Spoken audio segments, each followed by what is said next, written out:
नमस्कार मित्रांनो, मराठी माणूस प्रदीप। एक अत्यंत महत्त्वाचा विषय, एक अत्यंत म्हणजे अक्षरशः चीड येणारा, राग येणारा हा विषय, ज्याच्यातून या असल्या लोकांची घाणेरडी मानसिकता आपल्या महिलांबाबत दिसते। ते म्हणजे आपले जितेंद्र आव्हाड आता म्हणजे नेहमीच चर्चेत असतात। ते म्हणजे त्यांचं झालंय कसं, तर त्या मुंबऱ्यामधून निवडून येतात, तिथं काय त्यांना माहिती आहे आपल्या इथलं मुस्लिमांचं मतदान काही केलं, इथलं कोण आपल्याला घंटा इथनं कोण हलवू शकत नाही। कारण ज्या प्रकारचं ते राजकारण करतात ना, मग ते अगदी आपल्या प्रभू श्रीरामांना अगदी मांसाहार करणं इतपत त्यांची जी पातळी जाते ना, घाण पातळी, आणि जे धार्मिक तेढ आणि जातीयवाद हे जे शेपूट हलवत असतात ना, ह्या जितेंद्र आव्हाडांची मजल इथपर्यंत जाते। त्यांची ऑडिओ क्लिप व्हायरल झाली। त्या ऑडिओ क्लिपमध्ये ते काय बोलतात, म्हणजे ती जी मुलगी आहे जी जीव द्यायला जाणार होती किंवा काय ते प्रकरण होतं, त्याच्यावरती अत्यंत धक्कादायक गोष्ट जितेंद्र आव्हाडांनी बोलले। ती ऑडिओ क्लिप मी तुम्हाला व्हिडिओच्या शेवटी दाखवतो, ते ऐका, जरूर ऐका, प्रत्येक काना ऐका। अनेक जण मला सांगतात की ती फार जुनी आहे, कशी जुनी आहे नवीन याला महत्त्व नाहीये, ते जे बोलतायत ते अत्यंत महत्त्वाचं आहे।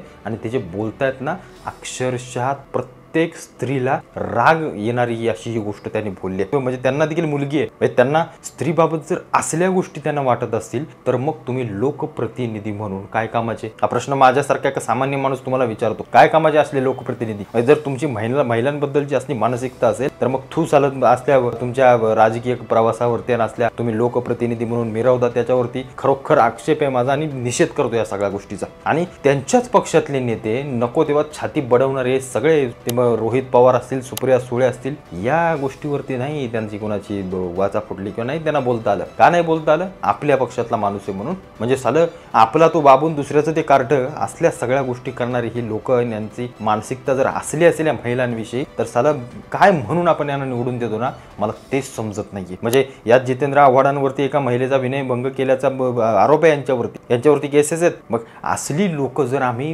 राजकारणामध्ये, आमच्या महाराष्ट्राच्या सुसंस्कृत राजकारणामध्ये जर निवडून देत असू, चला आपण तर काही निवडून देत नाही, ते तर येत आहेत तिकडनं, नको त्यांच्या हातातून निवडून, तिथं काय आपण हलवू शकत नाही तर त्यांना। कारण झालंय कसं, तिथं एक गट्टा त्यांचंच मतदान झाले 100%, तिथं आपलं कोणाचं काही हलवू शकत नाही। लोकशाही म्हणताना म्हणजे ज्याचं मतदान जास्त त्याचं आमदार होणार, त्याच्यामुळे ते परमनंट असल्यामुळे त्यांची छाती अशी फाटून बाहेर येते। त्यांना माहिती आहे की चला आपण इकडे हिंदूंवरती काही महिलांवरती काहीही बोललो तरी आपल्याला काही फरक पडणार नाही। त्याच्यामुळे ही असली गर्विष्ठ राजकारणातली लोक, मला असं वाटतं अशा लोकांना तिथल्या जनतेने देखील धडा शिकवला पाहिजे। आणि हे जे त्यांना पाठीशी घालतायत ना, तुम्ही काय महाराष्ट्राचं राजकारणाची वाटोळ करताय ना, त्याचं जरा लाज वाटू द्या। परवाच हे सगळे नेते बदलापूरच्या घटनेवरती अगदी तोंडबिंड बांधून बसले होते ना मोर्चाला, तेव्हा बसले होते ना। मग ती महिला आहे, ती झालेली घटना आहे। मग हे जे जितेंद्र आव्हाड बोलतात त्याच्यावरती पक्ष म्हणून तुम्ही आक्षेप का नाही घेत तुम्ही आक्षेप? कारण तुम्ही फक्त राजकारण करताय, भावनिकतेचं राजकारण करताय। तुम्हाला कुठल्याही विषयाशी काही घेणं देणं नाहीये। जर तुमच्या पक्षातला एक नेता जर असं काहीतरी एखाद्या महिलेविषयी, एखाद्या मुलीविषयी बोलत असेल, तर त्या माणसाला तुमच्या पक्षात जागा तुम्ही देता आणि इथपर्यंत आणता ठेवता, ही सगळ्यात मोठी तुमची चुकी आहे, ही सगळ्यात मोठी चुकी आहे तुमची। आणि असल्या लोकांची असली मानसिकता महाराष्ट्र ओळखून आहे। आणि मी तुम्हाला वारंवार सांगतोय की ही लोक महाराष्ट्राच्या राजकारणाला अत्यंत घातक आहेत। म्हणजे या असल्या जर यांचे चेहरे असतील ना, आणि असली जर यांची मानसिकता असेल, तर मग तुमच्या पोरी बाळी आपल्या कशा रस्त्यावरती सुरक्षित राहणार? जर एखादा लोकप्रतिनिधी जर असलं वल्गनात्मक गोष्टी करत असेल, तर मग विचार करा त्या लोकप्रतिनिधींच्या हाताखाली काम करणारी सगळी माणसं काय विचारांची असतील बरं? म्हणजे साधा एक सामान्य म्हणून प्रश्न विचारतो मी तुम्हाला सर्वांना। त्याच्यामुळं या असल्या लोकांची मस्ती जिरवली पाहिजे, उतरवली पाहिजे। आणि जे यांना पाठीचे घालता येत नाही बाकीचे, यांच्यावर देखील कटाक्षानं लक्ष ठेवा। कारण तुमच्या मुलीबाळींविषयी जर यांचे हे विचार असतील, तर मग तुमच्याविषयी किंवा तुमच्या सुरक्षेबाबत तुम्ही लोकप्रतिनिधी म्हणून जिथं त्यांना पाठवलंय ते तुमच्या काहीही कामाचे नाहीत, एवढं मी तुम्हाला ठामपणे सांगतो। त्यांची ही व्हिडिओ क्लिप ऐका, ते जे काय बोलतात ऑडिओ, ती सगळी ऐका आणि नंतर ठरवा, नंतर मला सांगा की ह्या माणसाचं किंवा ह्या नेत्याचं या राजकारणात, महाराष्ट्राच्या सुसंस्कृत राजकारणात नक्की काय जागा आहे। त्यांनी म्हणजे कसं काय त्यांना या राजकारणात आपण ठेवतोय आणि पोचतोय, आणि त्यांना पोचणारे पक्ष त्यांचे नेते कसं काय यांना पुढं चालवून घेतायत आणि सगळ्या सोबत ठेवतायत, हेच मला समजत नाही। ही ऑडिओ क्लिप पहिले ऐका। हॅलो, हा सर बोला। कोण? पुजारी मल्लिकार्जुन,